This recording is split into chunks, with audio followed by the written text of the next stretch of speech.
Hello everyone, hope everyone is doing great. Welcome to the second video of quantity surveying and contract documents. Uh, the last video, which was the first lecture of quantity surveying and contract documents, we have introduced the subject.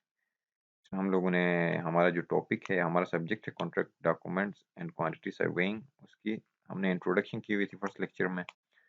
और आज जो है हमारा second lecture है, इसके अंदर जो हम लोग जो है measurement of materials and works, किसी भी हमारे प्रोजेक्ट के अंदर जो भी मटेरियल्स होते हैं, मटेरियल रिसोर्सेज जो हम यूज़ कर रहे हैं या फिर जो भी एक्टिविटी हम कर रहे हैं उसकी मेजरमेंट हम कैसे करेंगे या मेजरमेंट के यूनिट्स कौन से होंगे, वो आज के हम चैप्टर में डिस्कस करेंगे। So let's start with the first heading which is units of measurement. अब मटेरियल्स और वर्क्स के मेजरमेंट के लिए हम कौन से यूनिट्स इस्तेमाल करते हैं, तो वो वेरी करते हैं, that depend upon their nature, shape and size. ठीक हो गया। हम कॉन्ट्रैक्टर को मतलब या काम करने वाले बंदे को जिसको प्रोजेक्ट दिया उसको पेमेंट किस हिसाब से कर रहे हैं उस पर डिपेंड करता है। लाइक किसी कॉन्ट्रैक्टर के साथ हम डोर्स लगवा रहे हैं किसी बिल्डिंग के, तो हम लोगों ने उसके साथ अगर एग्रीमेंट या डील इस तरह किया हुआ है कि हम पर डोर पेमेंट करेंगे, तो उस वक्त आपका यूनिट ऑफ मेजरमेंट नंबर होगा। Like we are asking the contractor to fix 10 doors in the building, तो उस वक्त हम जब 10 डोर्स की बात करेंगे तो उस वक्त हम पेमेंट, उसके साथ पेमेंट का जो क्राइटेरिया होगा नंबर के हिसाब से होगा। 10 डोर लगाने हैं तो यूनिट हमारा नंबर्स में होगा।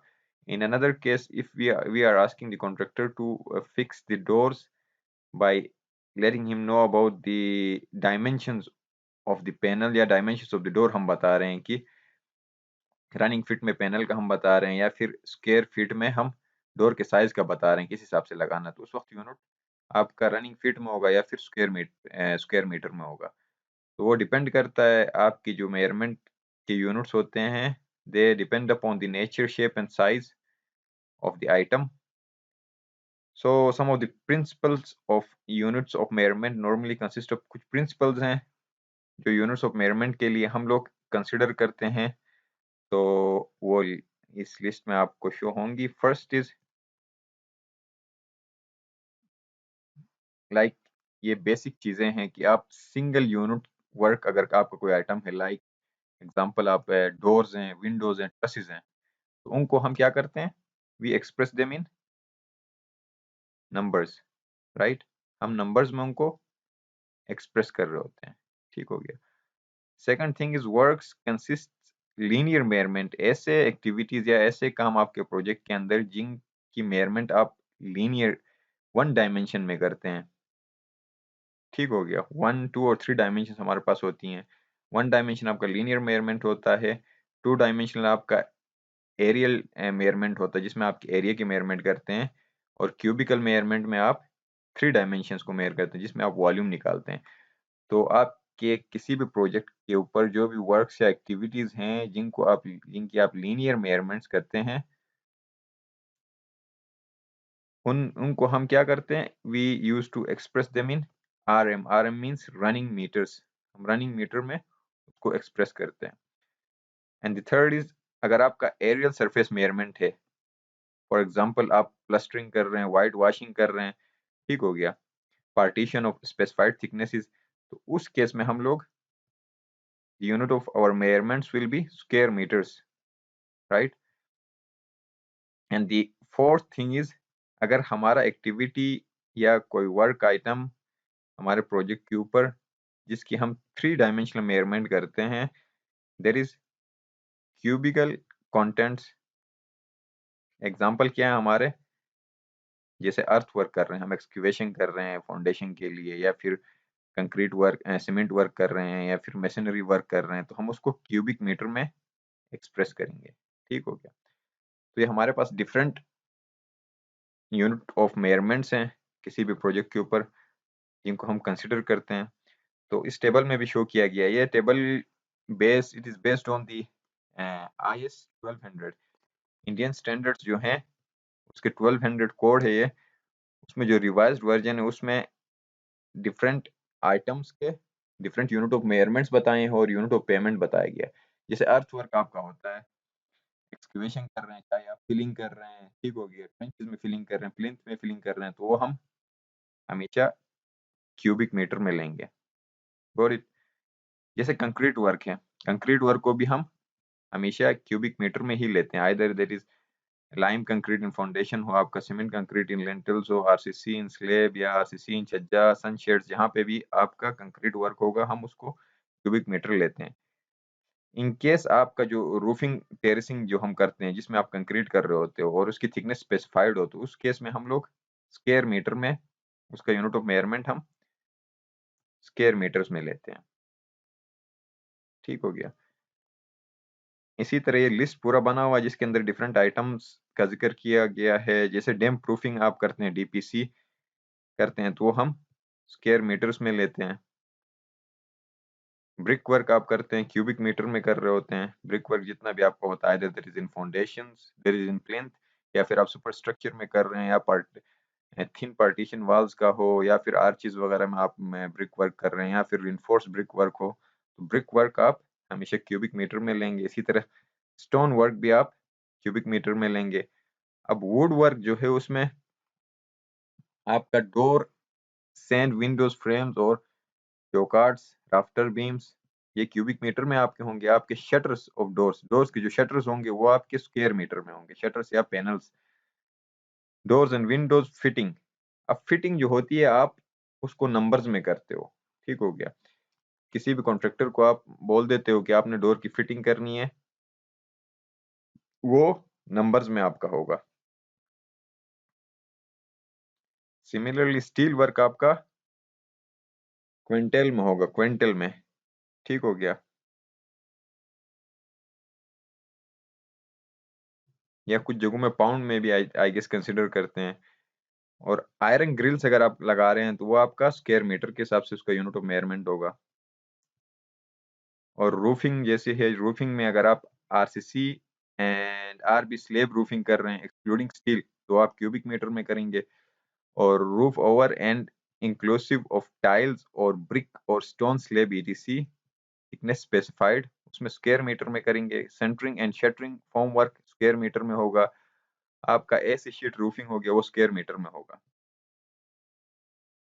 आपका प्लास्टरिंग या पॉइंट्स आपने लगाने या फिनिशिंग का काम है, वो आपका most of the time square metres में ही होगा। लाइक आप पॉइंटिंग कर रहे हैं, व्हाइट वॉशिंग कर रहे हैं, कलरिंग कर रहे हैं, सीमेंट वॉश हो गया, डिस्टेंपर हो गया, पेंटिंग हो गया, वर्निशिंग हो गया, ये सारे आपके स्क्वायर मीटर में मेयर किए जाएंगे। इसी तरह फ्लोरिंग भी आप स्क्वायर मीटर में करते हैं।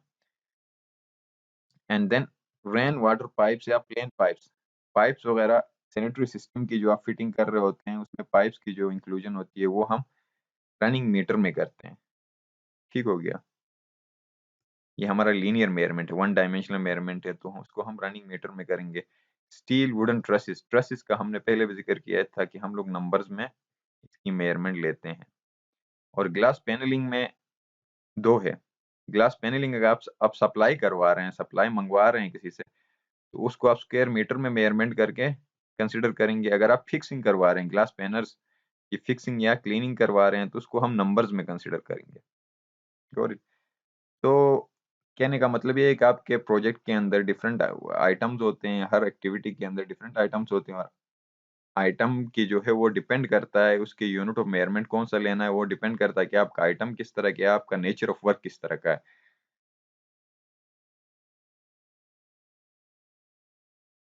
So there are some rules which we need to follow for the measurements of different works on a particular project.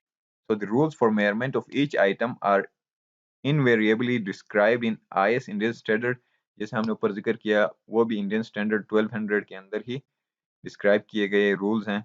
However, some of the general rules, इसके अंदर आपकी यूनिट ऑफ मेजरमेंट के लिए बहुत सारे रूल्स आपको IS 1200 में मिल जाएंगे, लेकिन यहाँ पे हम लोग कुछ जनरल जो rules हैं उनको डिस्कस करते हैं। The first is that measurements shall be made for finished items of work, and description of each item shall be include material, transport, labor, fabrication, tools and plant, and all type of overheads for finishing the work in required shape, size and specifications.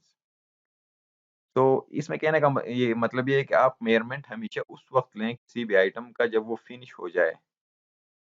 Like excavation हम start कर रहे हैं, excavation जब उसका काम खत्म होगा उसके बाद हम उसकी मेजरमेंट्स लेंगे और मेजरमेंट्स लेने के बाद हमने क्या करना है, उस आइटम का प्रॉपर डिस्क्रिप्शन लेना है जिसके अंदर हमें हमारी क्या-क्या चीजें इंक्लूड होंगी, मटेरियल्स इंक्लूड होंगे, ट्रांसपोर्ट, लेबर वर्क इंक्लूड होगा, फैब्रिकेशन टूल्स और जितने भी ओवरहेड वहां पे होंगे काम को खत्म करने तक, उन सबको हमें इंक्लूड करना पड़ेगा। और हमें ये चीज भी कंसिडर करना पड़ेगा कि उसकी शेप क्या थी, साइज क्या थी और उसके हमें जो गिवन स्पेसिफिकेशंस थे वो क्या थे, वो सारे हमें डिस्क्रिप्शन ऑफ आइटम में मेंशन करना पड़ेगा। That was the first rule. The second rule is that in booking the order shall be in sequence. आपका जो ऑर्डर होगा वो एक सीक्वेंस को फॉलो करना चाहिए। लाइक लेंथ आपका फर्स्ट आएगा, देन उस आइटम की ब्रेड्थ, देन हाइट या फिर थिकनेस। ठीक हो गया। The third is all work shall be made subject to the following tolerances. मतलब आप चाहे लीनियर मेजरमेंट कर रहे हैं, ठीक हो गया, मीटर में आप यूनिट ले रहे हैं, चाहे आप मीटर स्क्वायर में ले रहे हैं, क्यूबिक मीटर में ले रहे हैं, उसमें एक लिमिटेशन है, एक टॉलरेंस है, उसको आपने एक्सीड नहीं करना होता। जैसे चाहे वो लीनियर हो, आपका स्क्वायर मीटर में ले रहे हैं, आप क्यूबिक मीटर में ले रहे हैं, आपने 0.01 जो आपका टॉलरेंस का लिमिट है, 0.01 metre, 0.01 square metre, 0.01 cubic metre, either that is volume, area और लीनियर मेजरमेंट। तो इसमें इतना टॉलरेंस है, इससे ज्यादा आप उसके अंदर एक्सीड नहीं कर सकते, ये लिमिटेशन है। That was the third rule, and the fourth rule is same type of work under different conditions in nature shall be measured separately under separate items. इसका मतलब ये है कि फॉर एग्जांपल आपके पास एक ऐसा सिचुएशन है जिसमें आपका टाइप ऑफ वर्क सेम ही है लेकिन कंडीशंस डिफरेंट है, कंडीशंस और नेचर डिफरेंट है, तो उस वक्त हम उसकी मेजरमेंट सेपरेटली करेंगे। ठीक हो गया। लाइक हमारा टाइप ऑफ वर्क कंक्रीटिंग का ही है, हमने 1 to 4 कंक्रीट करना है, लेकिन ये क्या है, एक जगह में हम जहाँ पे 1 to 4 कंक्रीट कर रहे हैं वहां पे कंडीशंस और नेचर डिफरेंट है, दूसरी जगह में वही सेम टाइप ऑफ वर्क कर रहे हैं जो कि 1 to 4 कंक्रीटिंग है, लेकिन दूसरी जो हमारी साइट है वहां पे कंडीशंस और नेचर डिफरेंट है, तो उस कंडीशन में हम लोग उसकी सेपरेट मेजरमेंट करेंगे। या एक और एग्जांपल ये है कि मैं एक्सक्यूवेशन का वर्क कर रहा हूँ, एक साइड पे मैं एक्सक्यूवेशन कर रहा हूँ तो वहां पे सॉइल जो है मेरा सॉफ्ट सॉइल है, ठीक हो गया, और दूसरे एक साइड है जहाँ पे मैं एक्सक्यूवेशन कर रहा हूँ सेम वर्क के लिए, जैसे ड्राइंग के लिए कर रहा हूँ मैं, तो दूसरे साइड पे मेरा सॉफ्ट सॉइल नहीं है बल्कि रॉकी सॉइल है। तो दोनों मेरे टाइप ऑफ वर्क सेम है, एक्सक्यूवेशन फॉर ड्रेन उधर भी, एक्सक्यूवेशन फॉर ड्रेन दूसरी साइड पे भी है, लेकिन कंडीशंस और नेचर डिफरेंट है दोनों का, तो उस वक्त मैं उन आइटम्स को सेपरेट कंसीडर करूंगा और उनकी मेजरमेंट भी सेपरेटली लूंगा। The fifth rule is the bill of quantities shall fully describe the materials, proportion, workmanship and accurately represent the work to be executed. उसके बाद जब आप BOQ बनाएंगे, बिल ऑफ क्वांटिटी बनाएंगे, तो बिल ऑफ क्वांटिटी में आपने इस चीज को माइंड में रखना है कि आप जो आपका जो वर्क है उसके मटेरियल्स, प्रोपोर्शन, वर्कमैनशिप और सारी चीजों को आपने एक्यूरेटली डिस्क्राइब करना है। ठीक हो गया। लाइक मैं एक्सक्यूवेशन कर रहा हूँ तो आपका टाइप ऑफ सॉइल किस तरह का है, या कंक्रीटिंग कर रहा हूँ तो उसका प्रोपोर्शन कितना है, मैं एक्सक्यूवेशन कर रहा हूँ तो एक्सक्यूवेशन की हाइट मैंने कहाँ तक की हुई है, क्योंकि हाइट के हिसाब से आपके रेट्स जो होंगे एंड में आपको पेएबल जो रेट्स होते हैं उनमें डिफरेंस होता है, वो वेरी करते हैं। लाइक आप 5 फीट तक एक्सक्यूवेशन कर रहे हैं तो उसका रेट ऑफ पेमेंट कुछ और होगा, उससे एक्सीड कर रहे हैं कुछ और होगा, तो इसलिए हमें डिस्क्रिप्शन में उसको प्रॉपर्ली फुली डिस्क्राइब करना लाजमी होता है बीओक्यू के अंदर। Sixth rule is in case of machinery, अगर आप मशीनरी कर रहे हैं, either that machinery stone machinery और ब्रिक मशीनरी और structural concrete, the categories shell be made separately and the Heights shall be described.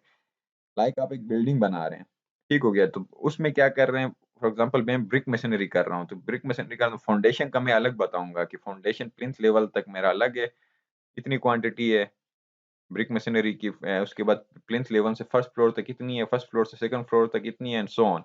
ठीक हो गया, क्योंकि आपके लेवल ऑफ कंस्ट्रक्शन के हिसाब से आपके रेट्स वेरी करते हैं, इसीलिए मैं इनको हमें डिफरेंट कैटेगरीज में डिवाइड करना होगा।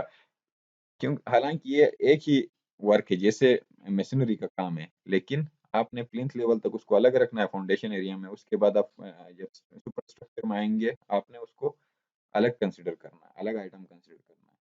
तो these are some of the general rules which we need to consider while doing measurements।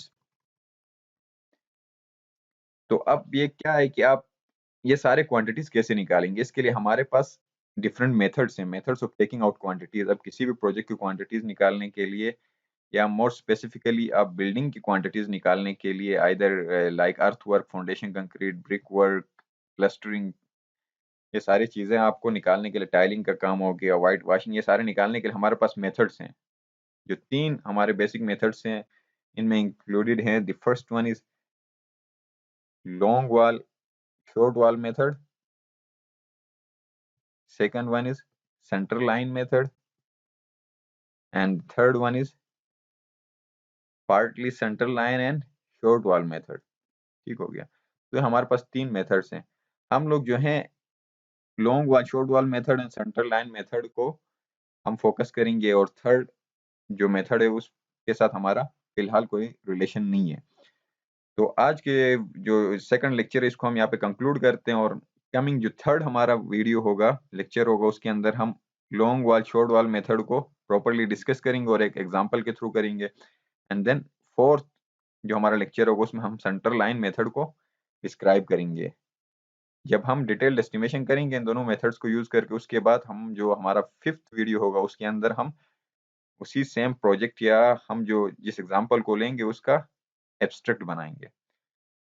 तो ये हमारा सीक्वेंस होगा। सो आज का वीडियो यहाँ पे हम लोग एंड कर देते हैं। See you guys in next video, जिसमें हम लोग long wall short wall method के थ्रू क्वांटिटीज निकालना सीखेंगे। So see you guys in next video, till then good bye.